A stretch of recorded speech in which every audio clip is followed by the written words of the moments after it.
John Cena a vu un homme avec une petite fille, a senti que quelque chose clochait et à cet instant précis, il a réalisé qu'il était sur le point de découvrir un secret qui allait tout changer. Le soleil de la mi-septembre frappait Dallas, Texas, avec une intensité implacable. John Cena baissa le pare-soleil de sa Camaro en entrant sur le parking de Target, choisissant délibérément une place éloignée de l'entrée afin d'éviter la foule animée. Après une séance d'entraînement intense le matin et plusieurs appels d'affaires concernant des projets à venir, il n'avait besoin que de prendre une bouteille d'eau et quelques barres protéinées avant de rentrer chez lui. Une simple course, aller-retour. Il sortit de son élégant véhicule noir et la chaleur l'enveloppa immédiatement tel un adversaire de poids lourd. Alors qu'il se dirigeait vers l'entrée du magasin, quelque chose attira son regard entraîné. Près d'une camionnette usée, une petite fille, pas plus de 6 ou 7 ans, serrait contre sa poitrine une peluche, sa gestuelle dégageant un malaise évident. À côté d'elle se tenait un homme vêtu d'un sweat à capuche, malgré la chaleur texane qui lui parlait avec une agressivité à peine contenue. John ralentit le pas. Ses instincts, forgés par des années dans le ring et sur les plateaux de cinéma, l'avertissant que quelque chose n'allait pas. L'interaction ne présentait pas la dynamique naturelle entre un parent et son enfant, ni chaleur, ni familiarité rassurante. Les épaules de la fille étaient crispées, ses yeux baissés, et son petit corps semblait vibrer de peur. Il fit semblant de consulter son téléphone tout en les observant du coin de l'œil. Soudain, l'homme arrachait la peluche des mains de la fille et lui saisissait le poignet, la traînant brutalement vers la camionnette. Le pouls de John s'accéléra. Des années à jouer les héros à l'écran l'avaient sensibilisé au danger réel, et tout dans ce scénario semblait anormal. John s'approcha, adoptant une attitude décontractée qui masquait ses pensées en ébullition. Lorsque la fille le vit, quelque chose changea dans son expression. Un éclair de reconnaissance peut-être, mais surtout un appel silencieux à l'aide. Elle leva légèrement la main libre, un geste à peine perceptible qui n'était pas un salut, mais un appel désespéré. « Hé, salut !» lança John d'une voix délibérément amicale mais ferme. « Tout va bien ici ?» L'homme s'immobilisa. Un instant, son emprise sur le poignet de la fille se resserrant visiblement. « Occupe-toi de tes affaires », cracha-t-il, évitant de croiser le regard de John. « Est-ce sa fille ?» insista John, réduisant la distance entre eux d'un pas mesuré. L'homme hésita un peu trop longtemps. « C'est ma nièce », dit-il, son mensonge trahissant son regard, fuyant. « On est en retard, allez. » Il tira la fille vers la porte ouverte de la camionnette. John vit les larmes monter dans ses yeux effrayés, et quelque chose en lui, la partie qu'il avait poussé à défendre les opprimés tout au long de sa carrière, se mit en marche. Il sortit son téléphone et le brandit délibérément. « Je pense qu'on devrait appeler la police, dit-il calmement, juste pour clarifier la situation. » La menace suffit à déclencher la panique. L'homme poussa la fille dans la camionnette et s'installa précipitamment au volant. Les pneus crissèrent sur l'asphalte, tandis que le véhicule s'éloignait, mais pas avant que John n'ait mémorisé la plaque d'immatriculation, une habileté acquise lors de ses entraînements pour les films d'action. Sans hésiter, John se précipita vers sa Camaro. Le puissant moteur rugit et il quitta le parking en poursuite. La course traversa des intersections animées et des ruelles étroites, la camionnette conduisant de façon erratique dans une tentative de le semer. John resta concentré, les mains fermes sur le volant, tandis que l'adrénaline coulait dans ses veines. Ce n'était pas une scène de film avec cascade chorégraphiée et mesures de sécurité. C'était réel. Un enfant en danger, un prédateur tentant de s'échapper, et seul John en position d'intervenir. La camionnette fit un brusque écart dans une ruelle, mal calcula le virage et heurta un poteau lumineux. John freina brusquement et se précipita vers le véhicule endommagé, le cœur battant. L'homme était étourdi mais conscient, fouillant dans sa veste. John reconnut le mouvement. Il cherchait une arme. Agissant par instinct, John ouvrit brutalement la portière du conducteur, saisit l'homme par le col et le traîna sur le trottoir, le maintenant au sol avec une précision professionnelle. La fille restait blottie à l'arrière, terrifiée mais indemne. « Tu es en sécurité maintenant », appela John à la petite tout en maintenant sa prise sur l'homme qui se débattait. « L'aide arrive. » En quelques minutes, les sirènes de la police retentirent et John se retrouva à expliquer la situation au détective Mark Sullivan, un officier vétéran au tas, Las qui avait vu trop d'affaires similaires. « Tu as fait du bon travail », lui dit Sullivan, après que l'homme eut été menotté et placé dans une voiture de patrouille. « Ce type est lié au réseau de trafic de Victor Ramirez. Nous essayons de mettre fin à cette opération depuis des mois. » John observa une policière envelopper la fille secourue dans une couverture. Qu'est-ce qu'il va lui arriver maintenant? L'expression de Sullivan s'assombrit. Elle sera en sécurité. Mais Ramirez est toujours en liberté et ceci n'est qu'une petite partie de son opération. Il hésita puis ajouta « Nous avons des renseignements sur un entrepôt en périphérie de la ville. Il pourrait s'agir de l'endroit où d'autres enfants sont retenus avant leur transport. Mais sans preuve concrète, nous ne pouvons pas obtenir de mandat. » John se redressa, la détermination s'installant en lui comme une armure. « Alors, laissez-moi vous fournir ces preuves. » Les objections du détective Sullivan s'estompèrent. Alors que John Cena s'éloignait du poste de police, ayant mémorisé les coordonnées GPS de l'entrepôt suspecté, ce n'était pas sa première rencontre avec le côté sombre de l'humanité. Son travail caritatif l'avait déjà exposé à des survivants de trafic, mais savoir qu'un enfant était en danger immédiat déclencha en lui une flamme qu'aucun rôle cinématographique n'avait jamais réussi à capturer. L'entrepôt se trouvait dans une zone industrielle en périphérie de Dallas, entouré de terrains vagues abandonnés et d'entreprises défaillantes, le parfait camouflage pour des opérations illégales. John gara sa Camaro derrière une station-service délabrée à environ un quart de mile et s'approcha à pied, utilisant le crépuscule naissant comme couverture. 2 gardes armés patrouillaient le périmètre de la clôture en grillage qui entourait l'installation. John observa leur routine depuis derrière une benne à ordures rouillées, notant le minutage de leur ronde. Quand le moment fut venu, il se déplaça avec une discrétion surprenante pour un homme de sa taille, escaladant la clôture à un point aveugle et tombant silencieusement de l'autre côté. À l'intérieur du complexe de l'entrepôt, il longea les ombres du bâtiment principal, se faufilant sous les fenêtres et évitant les halos lumineux des éclairages de sécurité. Une porte latérale était entr'ouverte, laissant filtrer des voix. John s'engouffra à l'intérieur et se retrouva dans un couloir faiblement éclairé, bordé de caisses d'expédition. Suivant le son des conversations, il se posta au coin d'un couloir et vit une scène cauchemardesque. Plusieurs cellules de fortune construites à partir de grillages, chacune contenant plusieurs enfants, des tout-petits aux préadolescents. Ils étaient assis ou allongés sur de minces matelas, beaucoup serrant des peluches offertes en don, semblables à celles que la petite fille de Target tenait. Derrière un bureau de l'autre côté du hall, un homme bien mis, à la barbe soignée, réprimandait 2 subordonnés. Même de loin, John reconnut Victor Ramirez sur les photos que Sullivan lui avait montrées. Le cerveau de l'opération de trafic, un homme qui avait échappé aux autorités pendant des années grâce à une efficacité brutale et des pots de vin stratégiques. « L'expédition de Dallas part demain soir », disait Ramirez, sa voix résonnant dans l'immense espace. « Nos acheteurs commencent à perdre patience. Pas de nouveau retard. » La rage froide emplissait la poitrine de John. Ce n'était pas des expéditions. Ce n'était là que des enfants, des âmes avec des rêves, des peurs et des avenirs, transformés en marchandises par des monstres sous peau humaine. Il avait besoin de preuves, mais il devait aussi agir. Prenant son téléphone, il commença à enregistrer une vidéo, capturant les visages de Ramirez et de ses hommes, la configuration des cellules et les enfants prisonniers. Un petit bruit derrière lui fit volte-face à John. Un garde figé de stupeur reconnaissait le visage de la célébrité, mais ne comprenait pas immédiatement sa présence. Avant que l'homme ne puisse dégainer son arme, John frappa avec précision, l'assommant d'un mouvement perfectionné au fil de ses années d'entraînement en lutte. Le vacarme alerta Ramirez. « Vérifiez le couloir est », ordonna-t-il sèchement. Des pas se rapprochaient. John prit une décision en une fraction de seconde. Il saisit un tuyau métallique appuyé contre le mur et le lança à travers l'entrepôt, créant une distraction bruyante dans la direction opposée. Tandis que les hommes de Ramirez se précipitaient vers le bruit, John se déplaça rapidement dans l'ombre, se plaçant derrière une pile de caisses près du bureau principal. De ce poste d'observation, il pouvait entendre Ramirez au téléphone. « Il se pourrait que nous ayons une brèche de sécurité. Oui, tout est toujours dans les temps.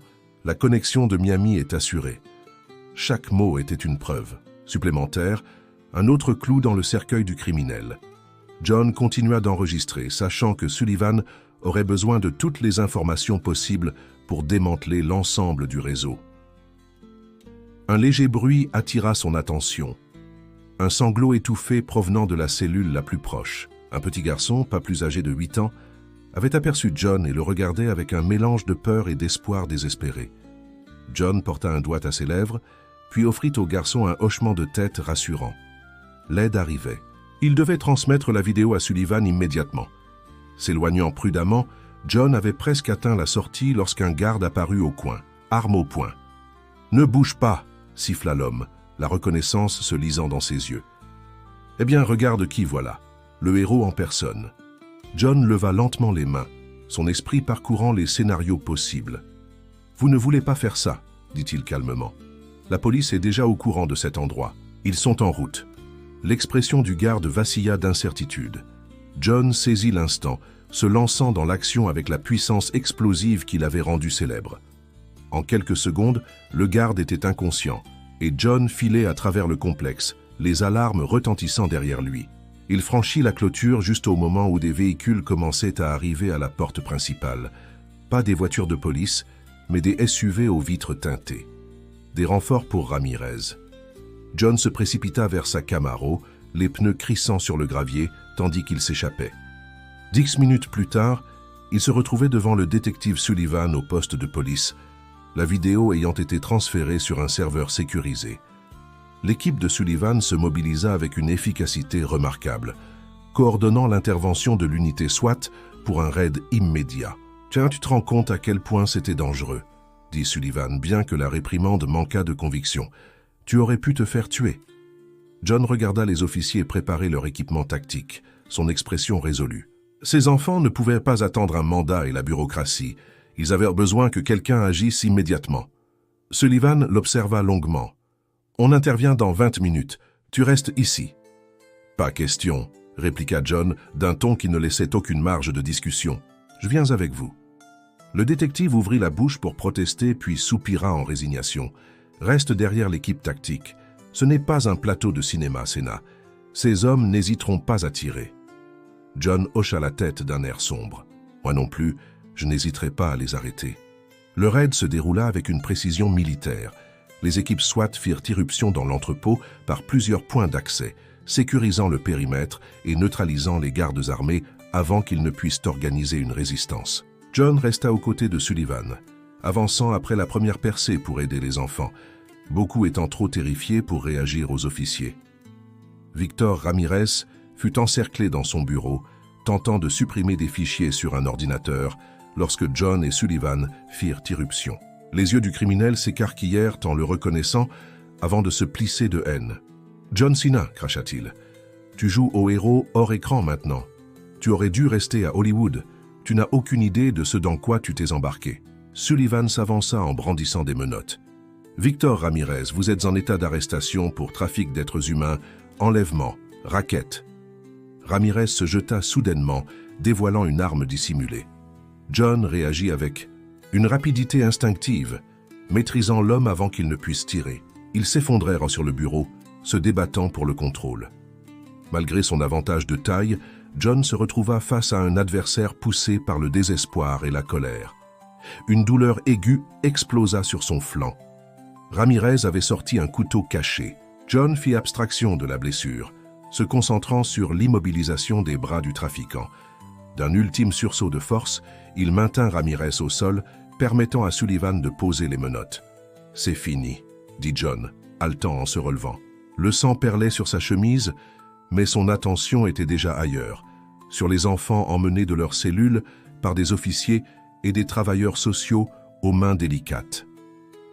Le garçon qui avait aperçu John plus tôt se détacha de son groupe et courut vers lui, enroulant ses bras fins autour de sa taille dans une étreinte fervente. « Je savais que tu étais réel, » murmura l'enfant. « J'ai dit aux autres que tu viendrais. » John se mit à genoux pour être à la hauteur du garçon, momentanément submergé par la confiance dans son regard. « Tu es en sécurité maintenant, » promit-il. « Vous l'êtes tous !» tandis que les ambulanciers soignaient ça. Blessure au couteau, John regarda Sullivan coordonner l'opération, s'assurant que chaque enfant soit pris en charge et soigné correctement. Les preuves récupérées sur les ordinateurs de Ramirez mèneraient à d'autres arrestations dans plusieurs États, démantelant un réseau qui avait opéré en toute impunité pendant des années.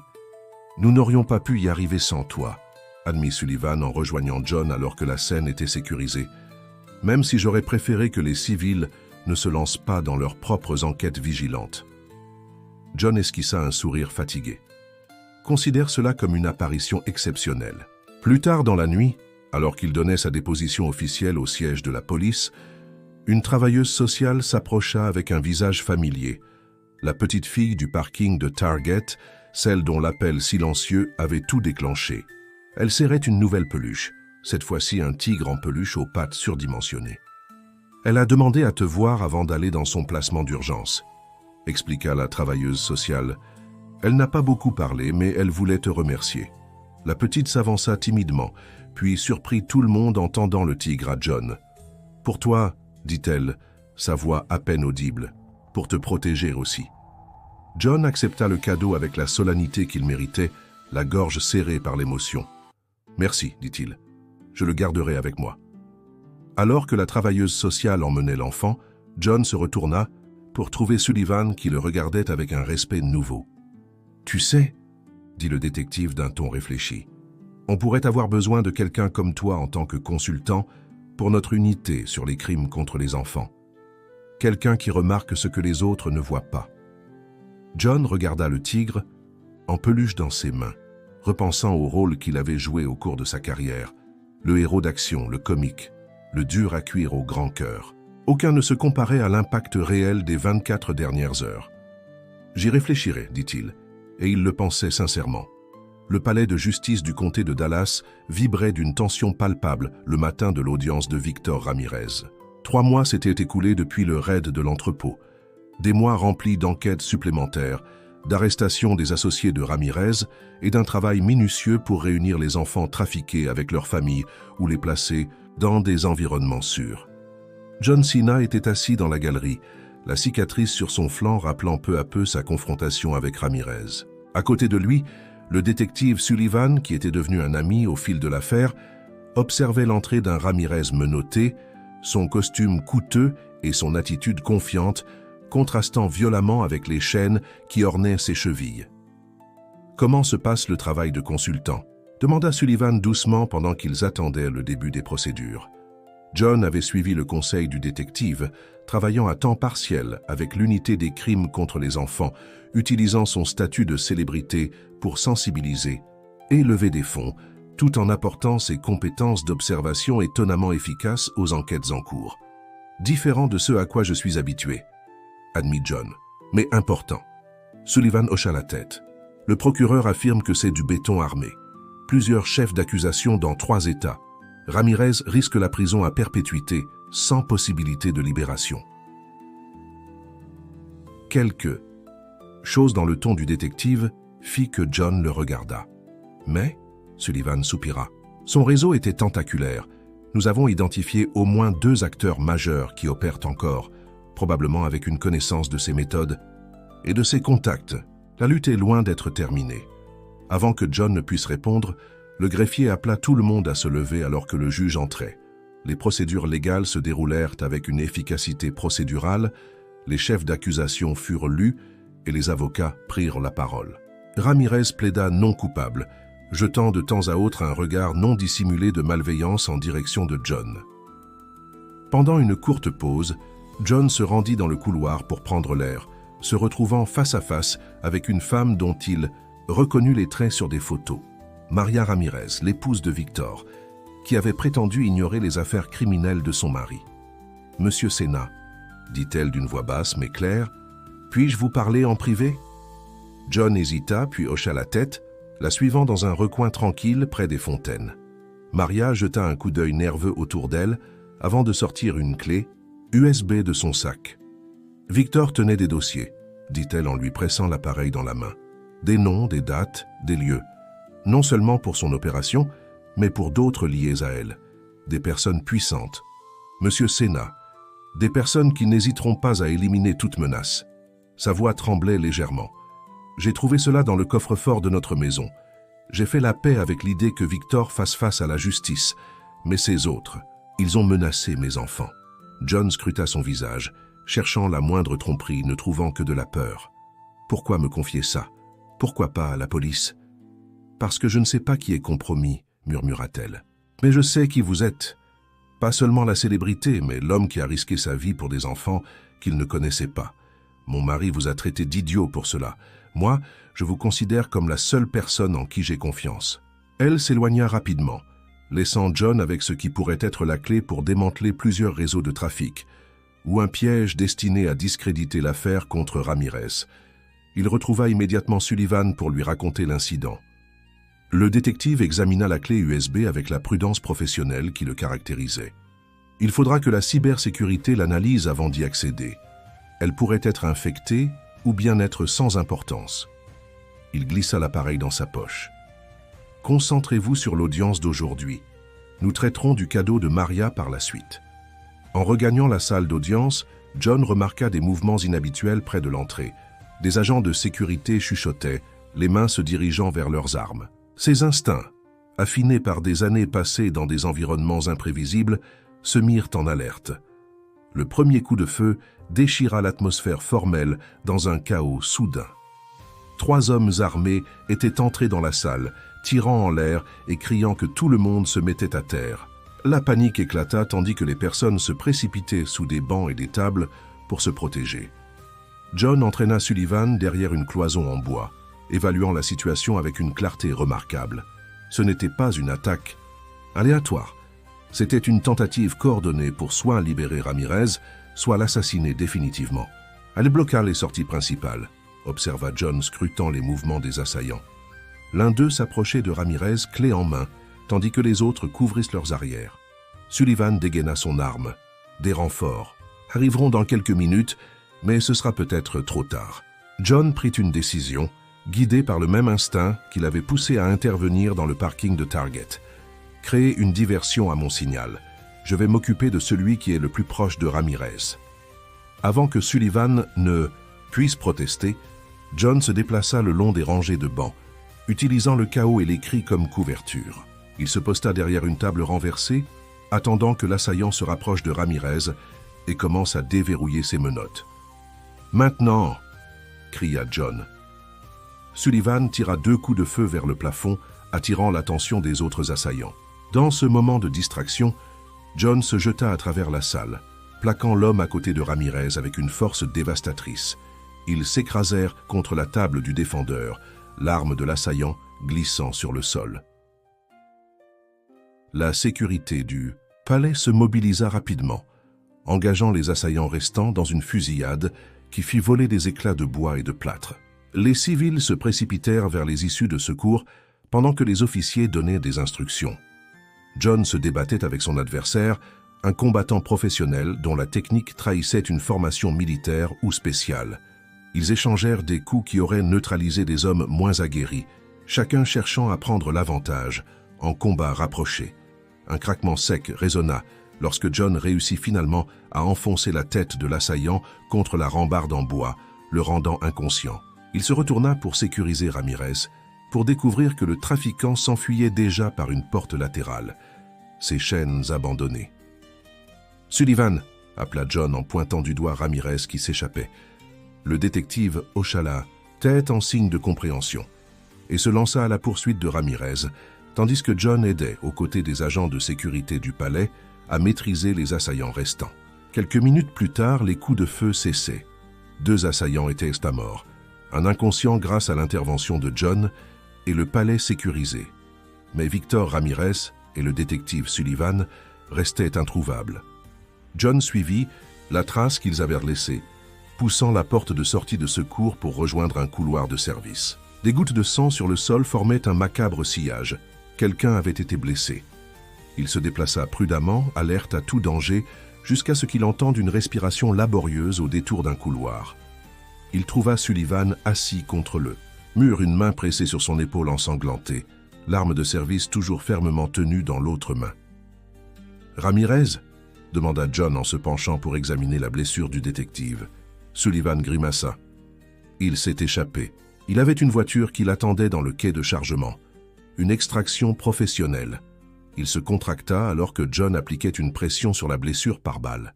Tout était planifié, John. Quelqu'un savait exactement quand et où nous frapper. Les ambulanciers arrivèrent rapidement pour prendre en charge Sullivan. Alors qu'il se préparait à l'emmener à l'hôpital, le détective attrapa le bras de John avec une force surprenante.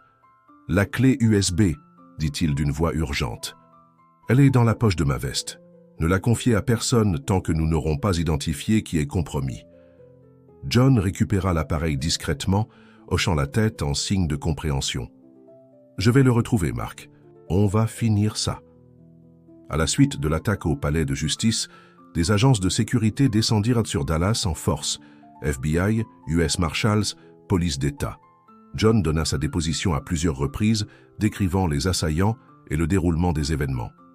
Mais il garda la clé USB pour lui, se souvenant de l'avertissement de Sullivan. Cette nuit-là, dans la sécurité de sa chambre d'hôtel, John inséra la clé dans un ordinateur portable neuf, acheté spécialement pour cet usage. Ce qu'il trouva confirma les dires de Maria Ramirez. Des dossiers détaillés sur des opérations de trafic à travers l'Amérique du Nord, l'Europe et l'Asie, avec les noms des facilitateurs, des responsables corrompus et des clients, certains reconnus, dans les domaines de la politique, du divertissement et des affaires. Le plus crucial, c'est que les fichiers révélaient l'identité des deux acteurs majeurs mentionnés par Sullivan. Alexander Brennan, un magnate du transport maritime dont les conteneurs facilitèrent le transport, et le sénateur James Wilson, dont la fondation caritative servait à la fois d'opération de blanchiment d'argent et de point d'accès aux enfants vulnérables dans les pays en développement. John cryptéra les données et en fit plusieurs sauvegardes, avant de contacter la seule personne en qui il pensait pouvoir avoir confiance. L'agent spécial du FBI, Rebecca Chen, réputée pour son intégrité et ses succès dans les poursuites contre le trafic d'êtres humains. « Cela va plus haut que ce que nous imaginions », déclara Chen après avoir examiné les preuves dans un lieu sécurisé. « Wilson préside le comité qui supervise notre budget. Brennan fait don de millions aux fondations de police à travers le pays. » John se pencha en avant, son expression résolue. « Alors nous construisons un dossier qu'ils ne pourront enterrer, en commençant par retrouver Ramirez. » Les renseignements indiquaient que Ramirez avait été déplacé vers un domaine privé appartenant à Brennan dans l'est rural du Texas, probablement en préparation pour un transport à l'étranger. Le temps pressait, et les canaux officiels risquèrent d'être compromis. John et l'agent Chen assemblèrent une petite équipe de personnes en qui ils avaient une confiance absolue pour une opération à haut risque. Sullivan, le bras en écharpe. Mais déterminé à mener l'affaire jusqu'au bout, se joignit à eux pour la planification. « Cela dépasse le cadre officieux », avertit-il. « Si quelque chose tourne mal, aucun de nous n'a l'autorisation d'être là. » « Alors, rien ne tourne mal, » répliqua simplement John. Le domaine était fortement gardé, entouré d'une dense forêt qui offrait à la fois un camouflage pour l'approche et des défis pour la fuite. À l'aide de drones à imagerie thermique, ils identifièrent plusieurs patrouilles armées et localisèrent l'endroit probable de Ramirez dans la maison principale. Sous le couvert de l'obscurité, John mena l'équipe d'infiltration à travers les défenses périmétriques, utilisant des techniques de neutralisation non létales pour se frayer un chemin jusqu'au bâtiment principal. Des années à réaliser ses propres cascades l'avaient préparé aux exigences physiques, tandis que ses mois de collaboration avec les forces de l'ordre avaient affiné sa conscience tactique. Ils firent irruption silencieusement dans la maison, neutralisant les gardes intérieurs avant qu'ils ne puissent donner l'alarme. Dans le bureau du sous-sol, ils trouvèrent Victor Ramirez en pleine réunion avec Alexander Brennan, tous deux visiblement surpris par l'arrivée soudaine d'intrus armés. « C'est fini », annonça John alors que Chen et ses agents sécurisèrent la pièce. « Victor Ramirez, Alexander Brennan, vous êtes en état d'arrestation pour trafic d'êtres humains. Conspiration, obstruction à la justice et tentative de meurtre d'un officier de police. » Brennan se ressaisit rapidement, ses traits aristocratiques se contractant en un dédain glacé. « Vous n'avez aucune juridiction ici, aucun mandat, et plus rien à faire dans les forces de l'ordre après ce coup d'éclat. » Son regard se fixa sur John. « Et vous, monsieur Sina, quelle déception pour vos fans, jouant les justiciers au lieu de rester dans votre domaine. » John s'approcha dominant le magnate du transport maritime. Mon domaine, c'est partout où des enfants sont en danger face à des prédateurs comme vous. » Alors qu'ils immobilisèrent les prisonniers, un agent fit irruption avec une nouvelle urgente. Leur opération avait été détectée et des renforts approchaient de plusieurs directions. Ce qui avait été une extraction minutieusement planifiée se transformait soudain en une lutte désespérée pour la survie. « Il faut qu'on se déplace maintenant », insista Sullivan, son bras blessé limitant son efficacité au combat, mais pas sa capacité de raisonnement stratégique. « L'héliport du côté était-ce notre meilleur point d'extraction. » Ils se déplacèrent en formation à travers le domaine, Ramirez et Brennan menottés entre eux, échangeant des tirs avec les forces de sécurité convergeant sur leur position. John se retrouva à protéger Sullivan, dont la détermination dépassait ses capacités physiques dans son état blessé. À l'héliport, ils découvrirent que l'hélicoptère d'extraction était déjà détruit, saboté par quelqu'un qui avait anticipé leur plan. Entourés en infériorité numérique, sans extraction et avec leur communication brouillée, la situation paraissait désespérée. John examina leur position tactique en déclin, une étrange sérénité s'installant en lui. Au cours de sa carrière, il avait fait face à des situations impossibles dans des scénarios écrits. Désormais, face à un danger réel, il retrouva la même clarté qu'il avait toujours guidé dans le ring et sur les plateaux. « Je vais créer une diversion », dit-il à Chen et Sullivan. « Amenez les prisonniers vers la route de service au nord. Il y a un hangar d'entretien avec des véhicules. » Sullivan secoua la tête. « C'est du suicide, John. »« Non, » répondit John avec la confiance qui avait fait sa renommée. « C'est ce que je fais. Faire en sorte que les gens regardent où je veux qu'ils regardent. » Il remit à Sullivan une copie de sauvegarde des données de la clé USB. « Assure-toi que cela parvienne aux bonnes personnes, si jamais je ne m'en sors pas. » Avant que quiconque ne puisse l'arrêter, John se dirigea vers la station du générateur du domaine.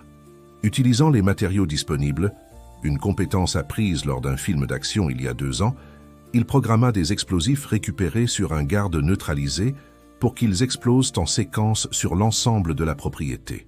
La première explosion attira les forces de sécurité vers le périmètre sud, permettant à l'équipe de Chen de déplacer les prisonniers vers la route de service. La deuxième décharge fit disparaître l'alimentation du domaine, plongeant tout dans l'obscurité à l'exception des éclairages d'urgence.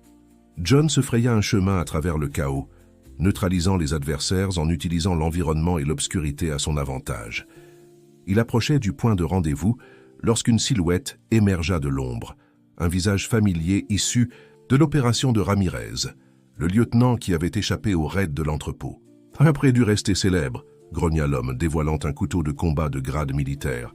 « Maintenant tu meurs en insignifiance. » Ce qui suivit fut un combat brutal et désespéré dans la quasi-obscurité. John essuya plusieurs entailles, dont une profonde coupure à la poitrine, mais son adversaire sous-estima la formation de combat authentique qu'il avait accumulée au fil de ses années de lutte professionnelle et de tournage. D'un mouvement final décisif, John neutralisa son assaillant et vacilla vers la route de service, sa chemise trempée de sang. Il retrouva l'équipe qui sécurisait déjà Ramirez et Brennan dans un camion de maintenance. « On a frôlé le danger », commenta Sullivan, un soulagement perceptible dans sa voix détendue. John esquissa un sourire douloureux. « Je voulais juste créer du suspense. » Alors qu'il s'éloignait du domaine, les sirènes hurlaient au loin. La police répondait au rapport d'explosion, ignorant l'opération non autorisée qui venait de réussir contre toute attente. 6 mois plus tard, John Cena se tenait devant un public bien différent de celui des fans en liesse qu'il avait l'habitude de voir. La salle d'audience du Congrès était bondée de journalistes, de responsables de l'ordre et de familles de victimes de trafic. Le sénateur James Wilson était remarquablement absent de son poste habituel de président de comité. Sa place vide suite à son arrestation et sa mise en accusation. « Monsieur Cena », commença le président par intérim du comité, « vous avez fourni une déposition écrite concernant les événements à Dallas et votre implication dans l'appréhension de Victor, Ramirez et d'Alexander Brennan. Pourriez-vous résumer pour le comité les implications plus larges de cette affaire ?» John se pencha vers le micro. La cicatrice sur sa poitrine dissimulée sous son costume, mais celle sur son visage visible. De tous, un rappel permanent de sa bataille au domaine de Brennan. Ce qui a commencé comme une rencontre fortuite dans le parking d'un Target a révélé une entreprise criminelle internationale protégée par la richesse, le pouvoir et la corruption institutionnelle, déclara-t-il d'une voix empreinte de la même conviction qui avait jadis diverti des millions de personnes. Mais cela a aussi révélé quelque chose de plus important, que l'action individuelle compte, que remarquer une injustice et choisir d'intervenir peut sauver des vies. Il continua en expliquant comment les preuves issues de la clé USB de Maria Ramirez avaient conduit à plus de 300 arrestations dans 12 pays, au sauvetage de près de 500 personnes victimes de trafic et à la saisie d'actifs d'une valeur de plusieurs milliards. L'enquête avait mis au jour la corruption au sein des forces de l'ordre, des services frontaliers et de la politique, menant à une initiative de réforme globale. Le système a échoué, ses enfants, conclut John, mais certains individus au sein de ce système ont refusé d'accepter cet échec. Le détective Mark Sullivan, l'agent Rebecca Chen et des dizaines d'autres ont risqué leur vie pour poursuivre la justice quand les barrières institutionnelles se dressaient sur leur chemin. Après l'audience, John retrouva Sullivan et Chen dans un coin tranquille du Capitole. Sullivan, désormais à la tête d'une force opérationnelle nationale contre le trafic, avait complètement récupéré de ses blessures. Chen avait été promu pour diriger la division élargie des crimes contre les enfants du FBI. Le procès Ramirez-Brennan débute le mois prochain, informa Sullivan. Avec les preuves que nous avons recueillies et les témoins coopérants, la condamnation est pratiquement assurée. Et Wilson ? Demanda John. Il balance pour réduire sa peine, répondit Chen avec une satisfaction grave. Son témoignage implique des responsables dans 3 pays. John hocha la tête, ressentant une palette d'émotions complexes. Son détour inattendu dans le monde réel de la lutte contre le crime l'avait profondément changé, altérant sa perspective sur sa carrière et sa plateforme publique. « On m'a proposé un rôle », leur confia-t-il, celui d'un détective qui découvre un réseau de trafic, basé vaguement sur tout cela. Il fit un geste englobant leur expérience commune. Sullivan haussa un sourcil. « Tu reviens à Hollywood ?»« Oui et non, » répondit John pensivement. « Je prends le rôle, mais j'ai aussi créé une fondation axée sur la prévention du trafic et le soutien aux survivants. Les recettes du film financeront cette initiative. » Chen sourit. « Utiliser ta notoriété là où elle peut faire le plus de bien. Intelligent. » Alors qu'ils se séparaient, un membre du personnel s'approcha avec un message. Une jeune visiteuse demandait à voir John. Ils la trouvèrent dans une petite antichambre, la petite fille du parking de Target, affichant désormais la résilience des enfants, en souriant timidement à son entrée. À côté d'elle se tenait sa mère adoptive, une travailleuse sociale qui avait fait partie de l'opération de sauvetage initiale. « Elle voulait te remercier correctement, » expliqua-t-elle. « Elle va très bien maintenant. » La petite s'avança, visiblement nerveuse, mais déterminée. « J'ai regardé ta photo, » dit-elle d'une voix plus assurée qu'il y a 6 mois, celle du magazine. « J'ai dit à ma classe que tu m'avais sauvé. Au début, ils ne me croyaient pas. » John se mit à genoux pour être à la hauteur de l'enfant, l'expression adoucissant son visage. « Ce qui compte, c'est que tu aies eu le courage de demander de l'aide, » lui dit-il doucement. « C'était très brave. » Elle sourit à ses paroles, puis devint sérieuse. « Est-ce que tu vas sauver d'autres enfants ?» La question resta en suspens, simple, mais profonde. John pensa à la fondation qu'il était en train de construire, à la campagne de sensibilisation qui allait débuter le mois prochain, aux réformes politiques soutenues par son témoignage. « Je vais essayer, » promit-il. « Pas seul, avec l'aide de nombreuses personnes, mais oui, c'est le plan. » Plus tard, en quittant le Capitole, John s'arrêta sur les marches, regardant les touristes prendre des photos et les groupes scolaires visiter les lieux. La vie normale continuait, alors qu'en coulisses, la lutte contre les réseaux de trafic se poursuivait. Son téléphone vibra avec des messages de son agent, des questions sur de futurs projets, des demandes d'apparition, des offres de sponsoring. Le rythme familier de la vie de célébrité l'appelait à revenir dans le monde qu'il connaissait. Mais John, Sena avait changé. Il avait entrevu un autre type d'héroïsme que celui des scénarios écrits. Un héroïsme avec de vraies conséquences, des enjeux réels et un impact concret. Il avait découvert que la ligne entre jouer un héros et l'être réellement était bien plus mince qu'il ne l'avait imaginé. Franchi non pas par des exploits surhumains, mais par de simples choix humains. Remarqués, se soucier, agir. Alors qu'il descendait les marches en direction de sa voiture, un reporter l'interpella. « Monsieur Sina, qu'est-ce qui vous attend ensuite ?» John sourit, la cicatrice sur son visage attrapant la lumière de l'après-midi. « Ce qui doit être fait, répondit-il, et il le pensait sincèrement.